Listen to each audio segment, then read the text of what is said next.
राजन साळवी आज शिवसेनेमध्ये प्रवेश करतायत। ठाण्यामध्ये उपमुख्यमंत्री एकनाथ शिंदेंच्या उपस्थितीमध्ये हा पक्ष प्रवेश होत आहे। त्यासाठी साळवी आता एकनाथ शिंदे यांच्या ठाण्यातल्या निवासस्थानी दाखल झालेले आहेत।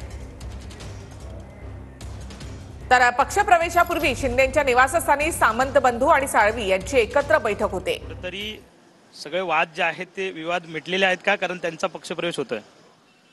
पहिला आधी तुमची दिलगिरी व्यक्त करतो, कारण मी गाडीतून बसून तुमच्याशी बोलतोय आणि विवाद असण्याचा काही प्रश्नच येत नाही, कारण विवाद नव्हताच।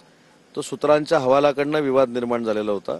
काल मी राजापूरचे आमदार किरण सामंत आणि राजन साळवी यांची संयुक्त बैठक एकनाथ शिंदे साहेबांबरोबर झाली। त्यांनी काल उपनेतेपदाचा राजीनामा दिलेला होता आणि तो पूर्वनियोजित होता, फक्त तुम्हाला आम्ही सांगितलेलं नव्हतं। आणि आज स्वतः तिथले आमदार किरण सामंत आणि राजन साळवी हे एकत्र पक्षप्रवेशाला येत आहेत। त्याच्यामुळे तुमच्या सगळ्या चर्चांना पूर्णविराम मिळालेला आहे। त्यांना जो काय मान सन्मान द्यायचा आहे तो देण्याच्या संदर्भातली त्यांनी जबाबदारी माननीय एकनाथ शिंदे साहेबांवर दिलेली आहे।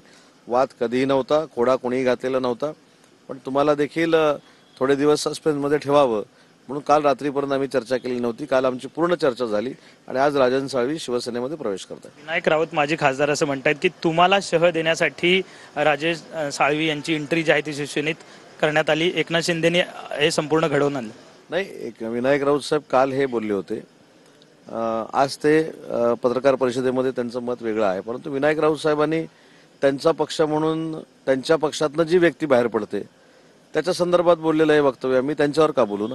माझं म्हणणं आहे की आम्हाला महाराष्ट्राच्या कानाकोपऱ्यामध्ये शिवसेना वाढवायची आहे, एकनाथ शिंदे साहेबांच्या नेतृत्वाला बळ द्यायचं आहे, ताकद द्यायची आहे, त्यांचे हात मजबूत करायचे आहेत।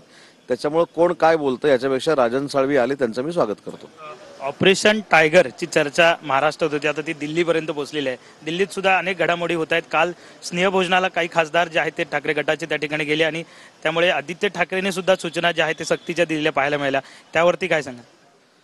लोकशाहीमध्ये आता कोण कोणाकडे जेवायला जाणार ह्याच्यावर पण जर निर्बंध यायला लागले तर हे लोकशाहीचा गळा घोटल्यासारखं आहे।